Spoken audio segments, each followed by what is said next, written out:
A crowd cheers, the cameras flash, and then the soundbite.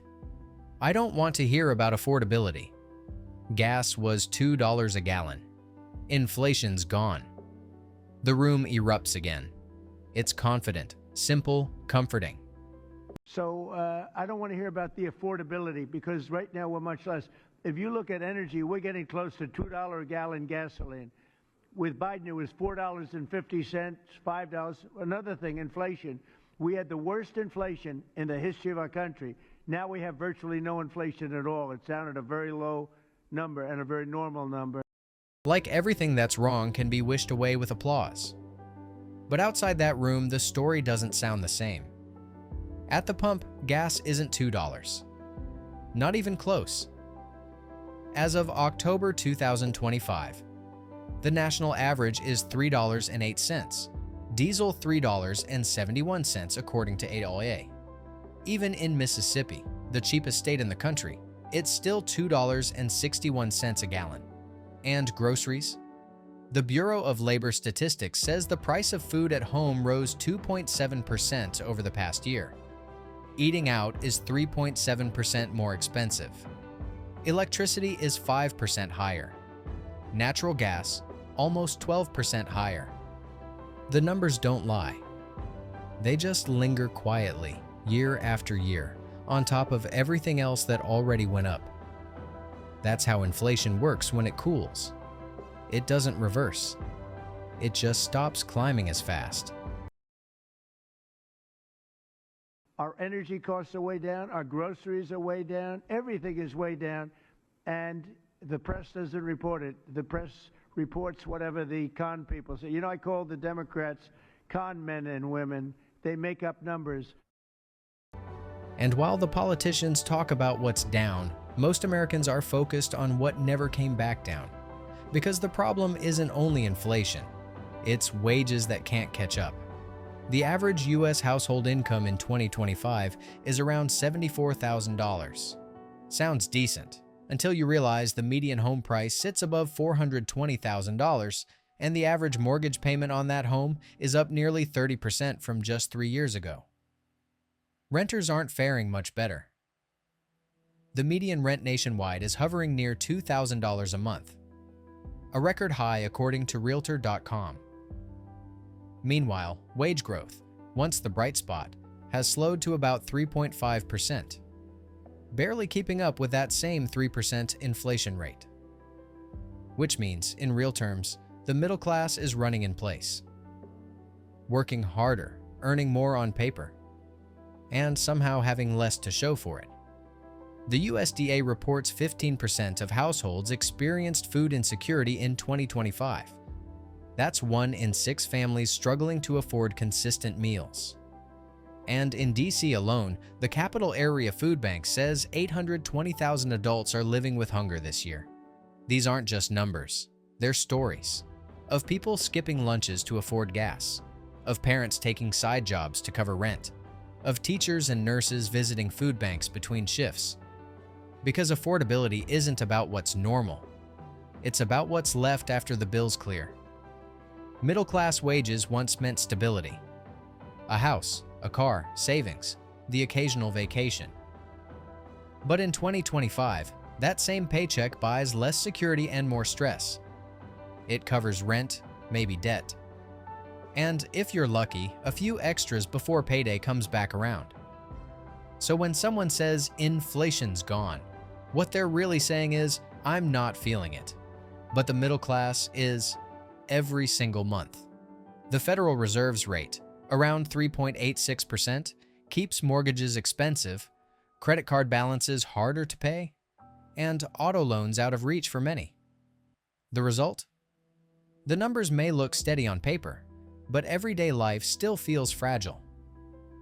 Because affordability didn't vanish, it just changed its shape. It's hiding in the rent check that's a little higher than last year, in the grocery total that keeps creeping up, in the pay raise that doesn't stretch as far as it used to. And that's what makes this moment so heavy. It's not a crisis you can see on the surface. It's one you feel. Quietly. Constantly. every time you try to do the math on what's left. This is the new American contradiction. The economy looks strong, but the people inside it feel weaker. Because when the numbers and the lived reality don't line up, you stop trusting the reports and start trusting your receipt. Welcome to EstateScope, the channel where we expose the hidden forces shaping today's real estate markets. From climate risk to insurance pullouts to overlooked government policies, we break down what's really behind the headlines and what it means for your investments, your home, and your future. If you're into real estate with a twist of investigative reporting, hit like, tap subscribe, and ring the bell icon so you never miss a story that could impact where you live, what you buy, or how you build. Now, let's get into what might be one of the most overlooked real estate catastrophes of the decade. They came out and they said, Trump's Thanksgiving dinner, same things, is 25% less than Biden's. The holiday mirror. As November settles in, the country shifts from campaign season to holiday season, from political speeches to grocery lists. Thanksgiving used to mark abundance. Now it measures what's left.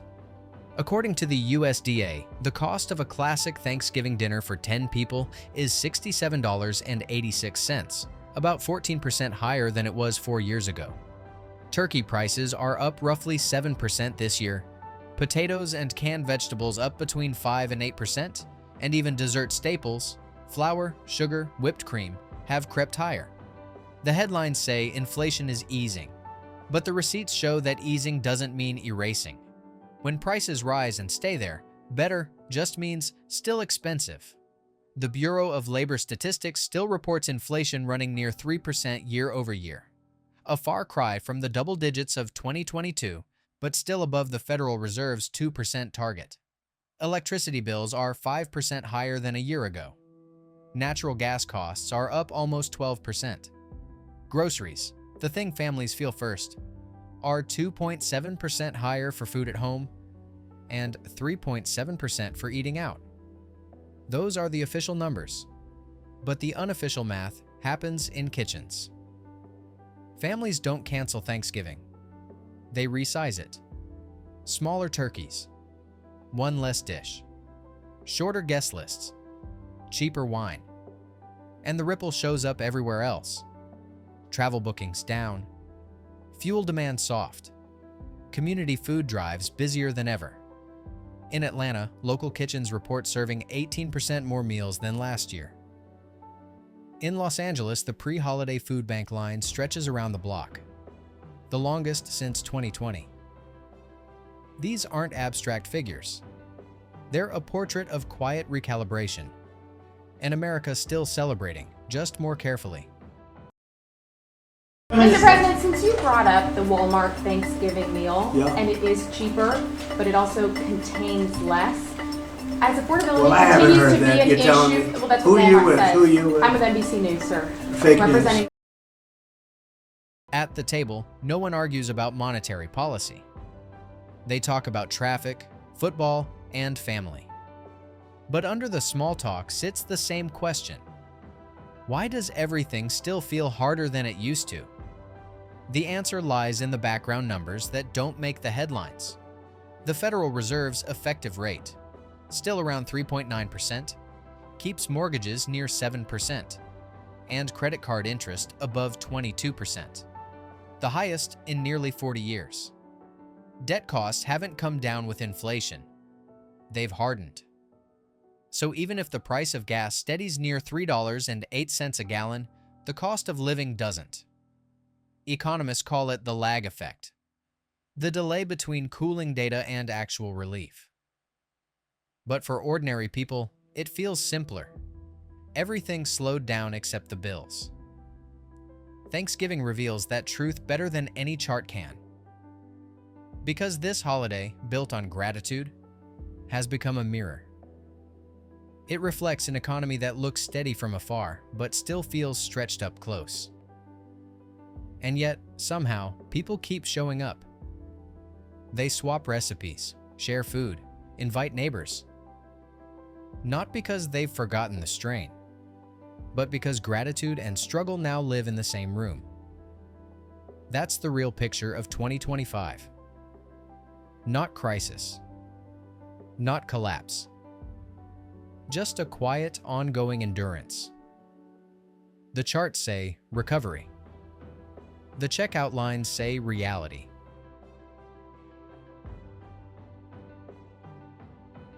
Interest rates, the invisible burden. If Thanksgiving showed what inflation feels like, interest rates show what it costs to live through it. The administration says the economy is strong, that gas is cheaper, that inflation has faded, that affordability has returned. But the government's own reports tell a quieter story. According to the Bureau of Labor Statistics' September 2025 Consumer Price Index, overall inflation is still running at 3% year over year, a full point above the Federal Reserve's long-term target. It's the kind of number that looks stable on a chart but not at the checkout line. Electricity costs are up just over 5%. Natural gas, nearly 12%.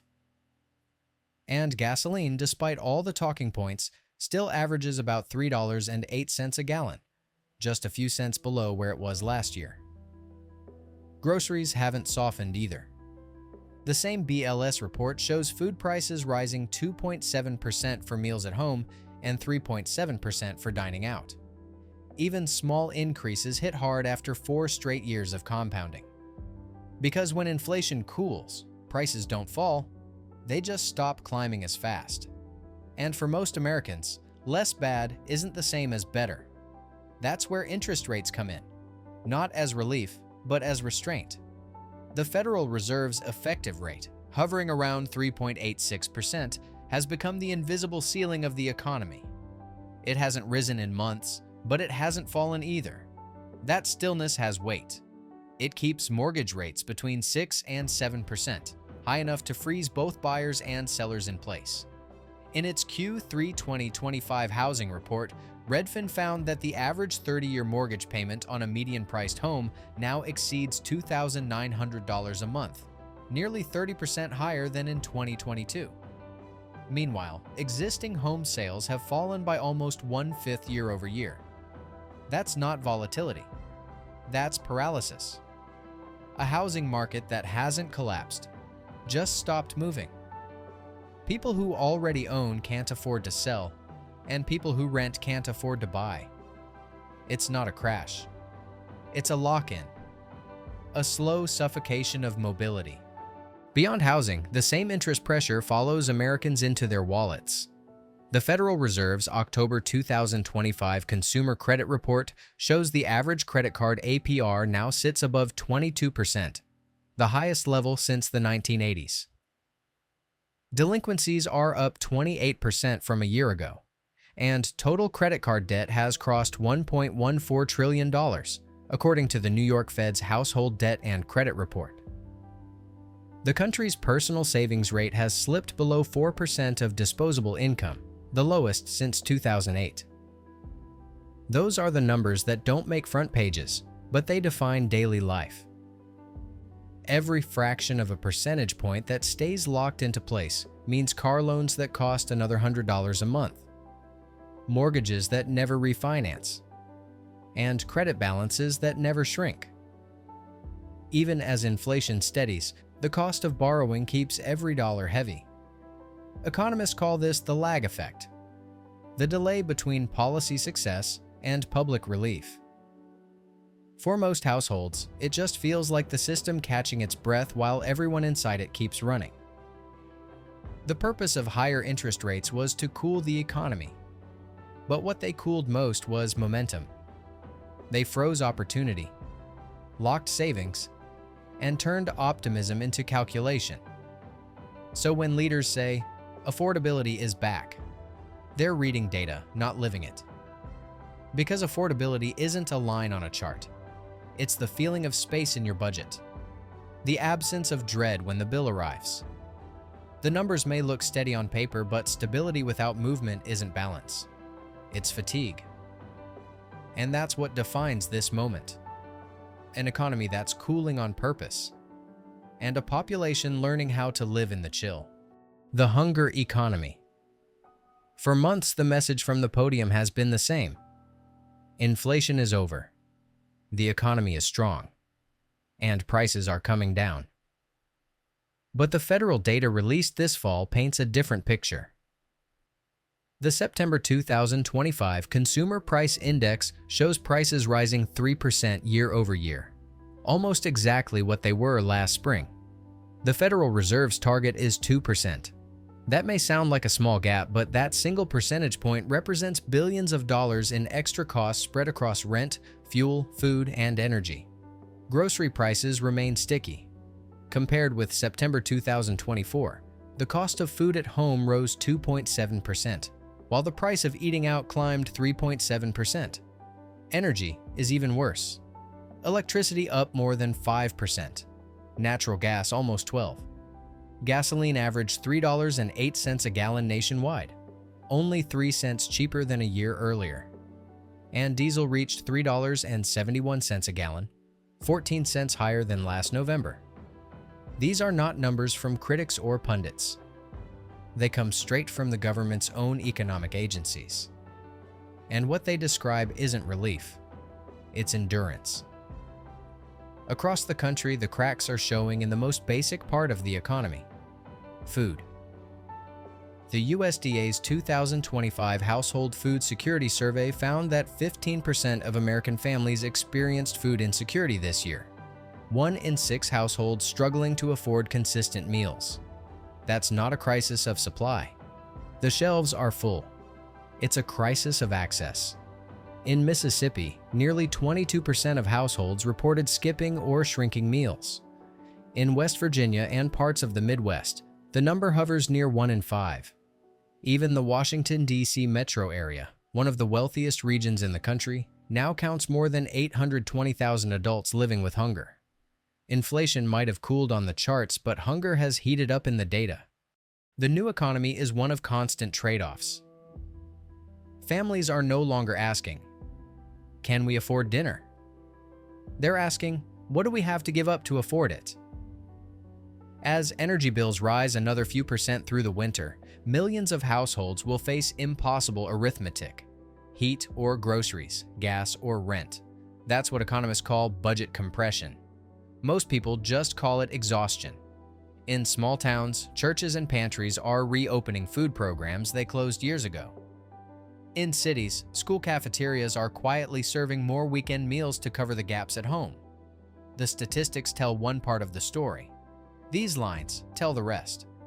The irony is that the same reports declaring victory over inflation also reveal the human cost of that victory. When prices stabilize at higher levels, stability can look a lot like struggle. The CPI charts may flatten, but people's budgets don't. They stretch, fray, and hold, for now. That's why economists are calling this stage the hunger economy, a period when the country isn't starving, but it's never full either. For some, the numbers are just percentages. For others, they're what decide whether there's milk tomorrow.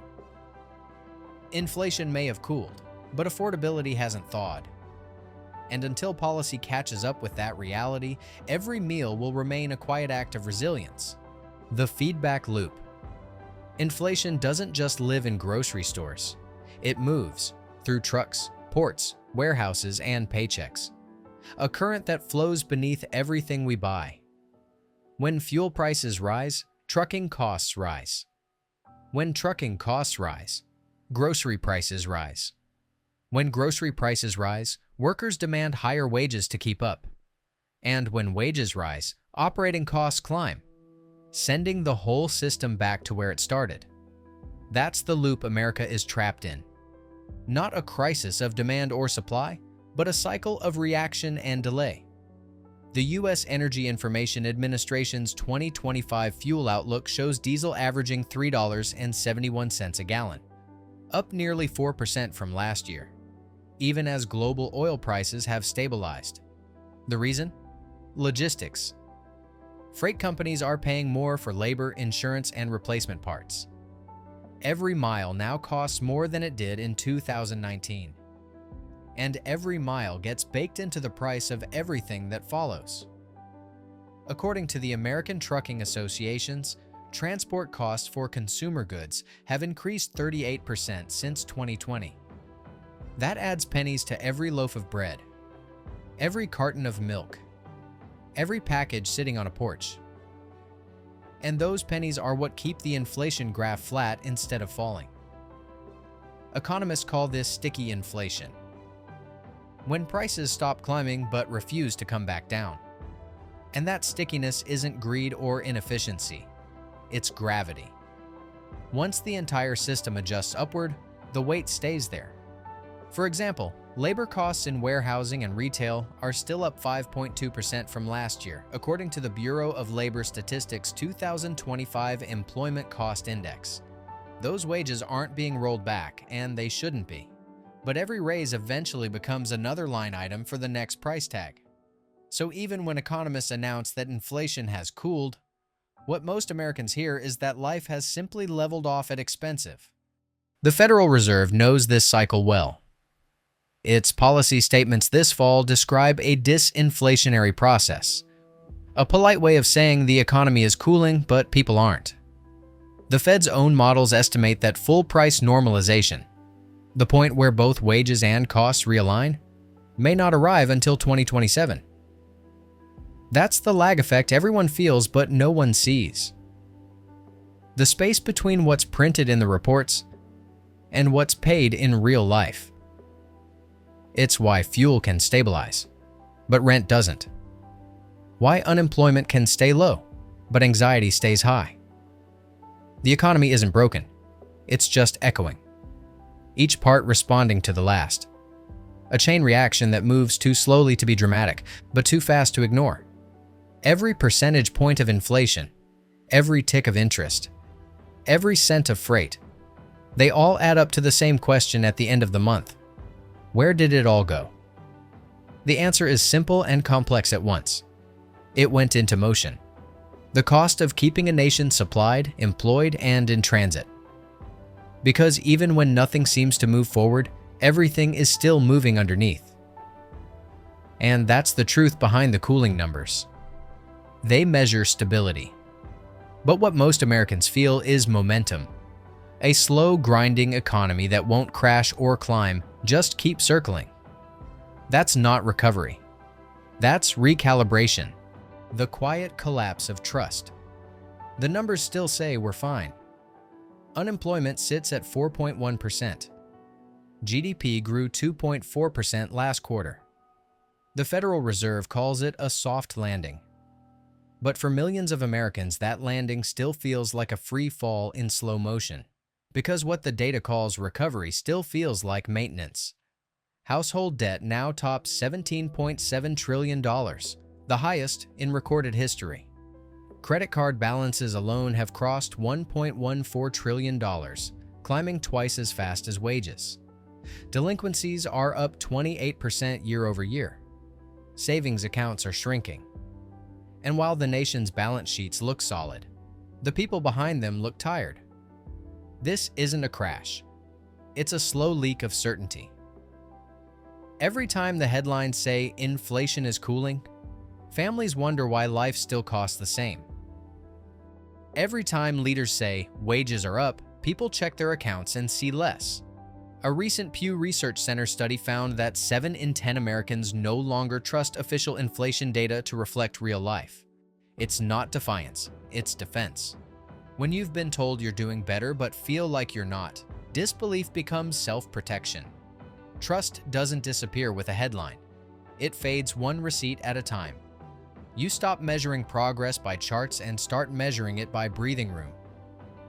By whether the month ends with something left. That's the quiet collapse. Not the fall of faith in the system, but the slow unlearning of comfort. People aren't angry. They're simply unconvinced. And yet, even here, in the stillness, motion begins to return.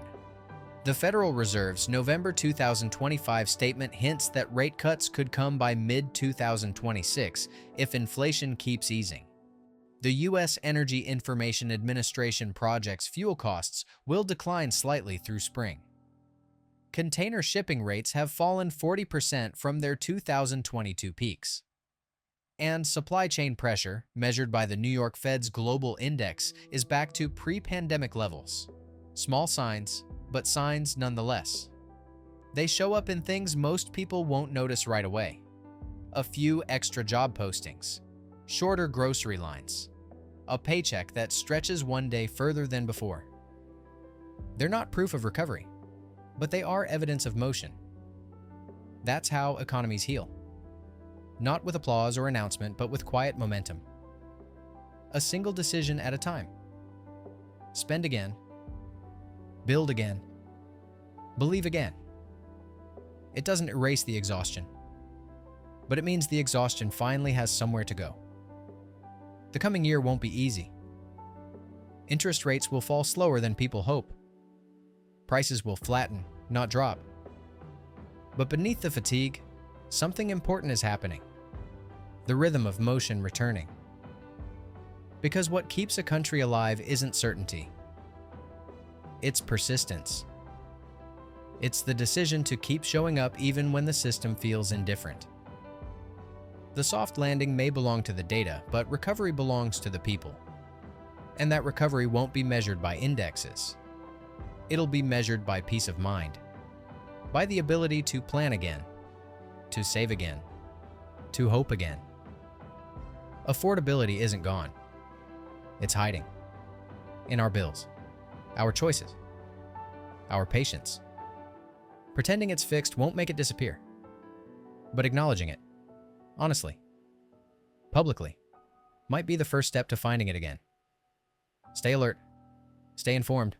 Thanks for watching. If you found this helpful, please like, comment, and share to help others stay informed. And don't forget to visit EstateScope on YouTube for the full video and more real estate insights.